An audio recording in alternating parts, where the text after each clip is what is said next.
Okay.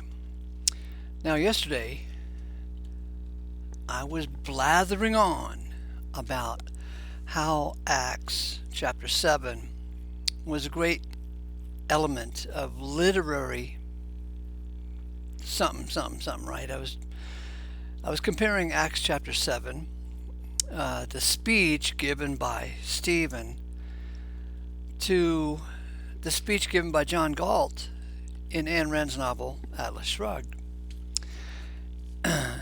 But and I guess I'm still hanging out in Acts chapter 7 because the damn chapter is puzzling. It's hard to capture what's going on here, but I think it's so important and we need to stop and consider it because it goes on for a long time and it's foundational to what's coming up in the gospel of our salvation, right? So I was blathering on being eloquent, and Sister Rhonda busted my chops here, made a comment, so I copied it here so you can see it. She says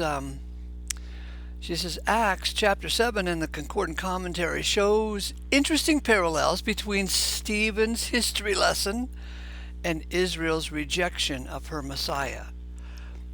And you know what? That is exactly what's going on with this Acts chapter 7. It goes on for 60 verses, right?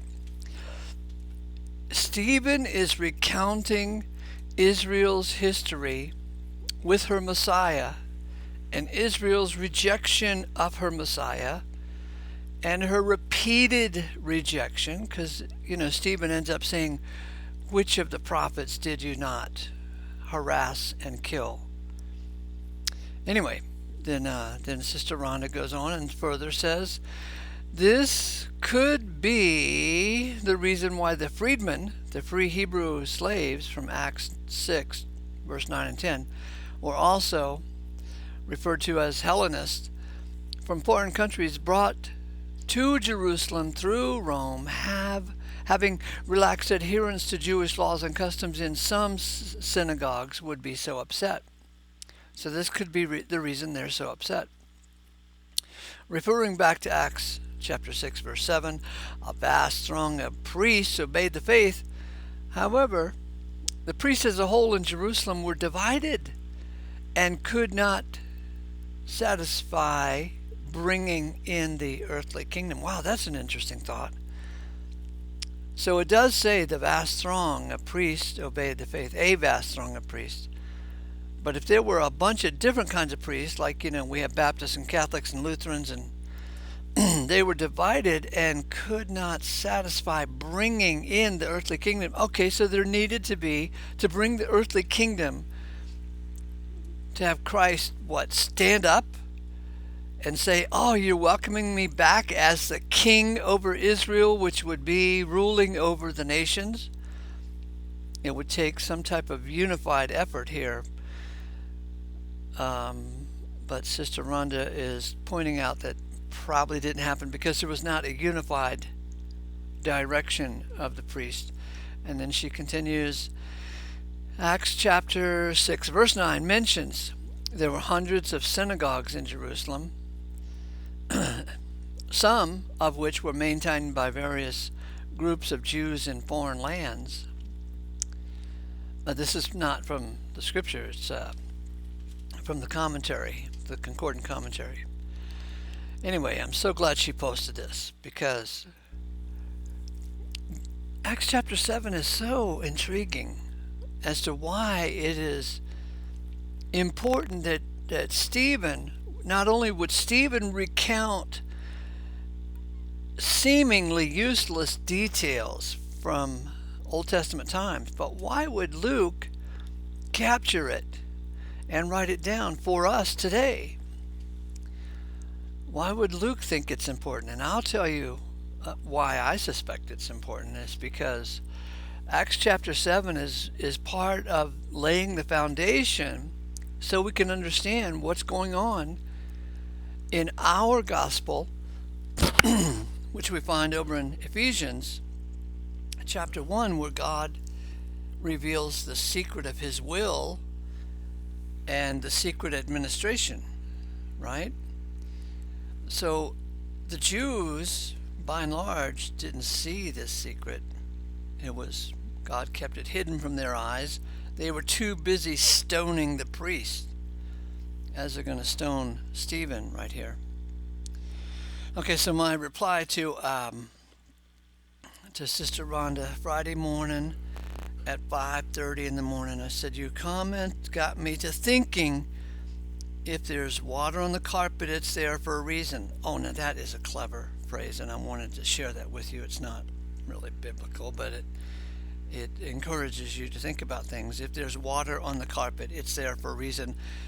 And in puzzling out the reason for Stephen's long speech, he was telling them essentially that Romans 11:32, that you're stubborn and God made you that way, which of the Old Testament prophets did you not your fathers kill, and so forth.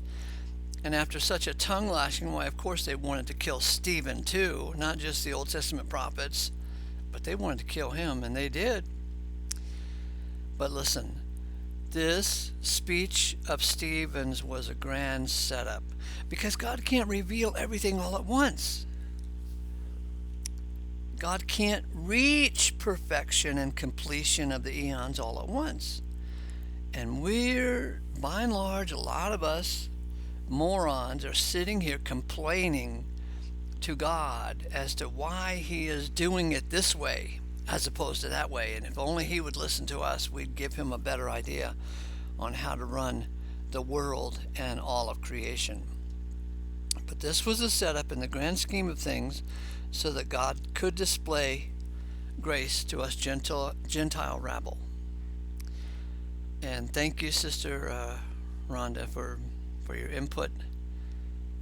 I'm getting a little clearer, and I'm loving God's purpose a little more. Anyway, okay, so got a few minutes here.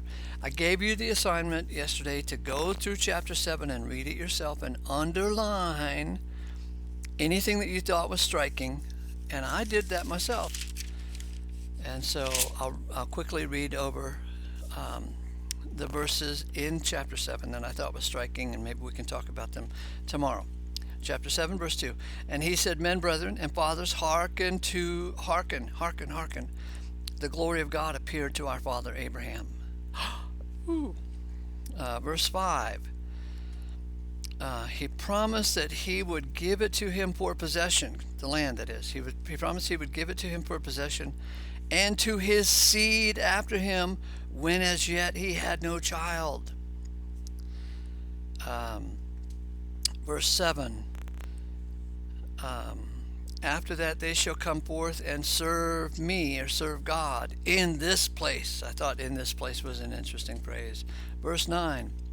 And the patriarchs moved with envy and sold Joseph into Egypt, but God was with him. God was with him. And I also underline the word patriarchs, because that's an honored term, and yet he's calling Joseph's brothers patriarchs. He should have called them assholes. Verse 17.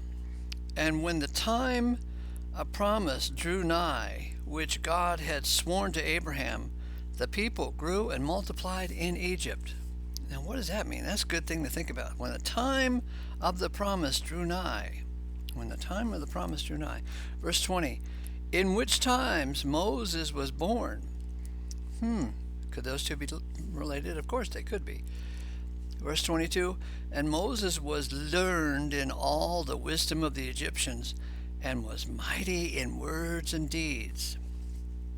Verse 25, and I'm reading from the King James Version here, because the type is bigger than in my concordant literal.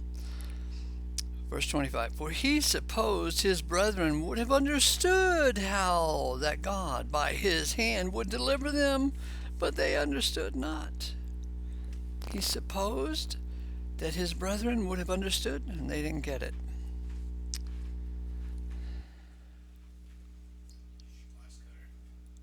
It's in the kitchen. Okay, let's see. Verse 36. Verse 36. He brought them out afterward, and he showed wonders and signs in the land. Verse 37, that your God would raise up to you. Let's see. A prophet shall the Lord your God raise up to you, like unto me, and him ye shall hear. Verse 48, how the Most High dwells not in temples made with hands, as said the prophet. Verse 49, heaven is my throne, and earth is my footstool. What will you build for me? Verse 50, hath not my hand made all these things? 52, he showed before of the coming of the just one. And 54, when they heard these things, they were cut to the heart, and they gnashed their teeth. All right. Leave a comment below and tell me what verses you thought were striking, if you actually took advantage of my recommendation to do it. Go back and read chapter 7, all 60 verses, underline, and then leave a comment as to what do you think is striking, and we'll talk about it maybe tomorrow. Okay, bye.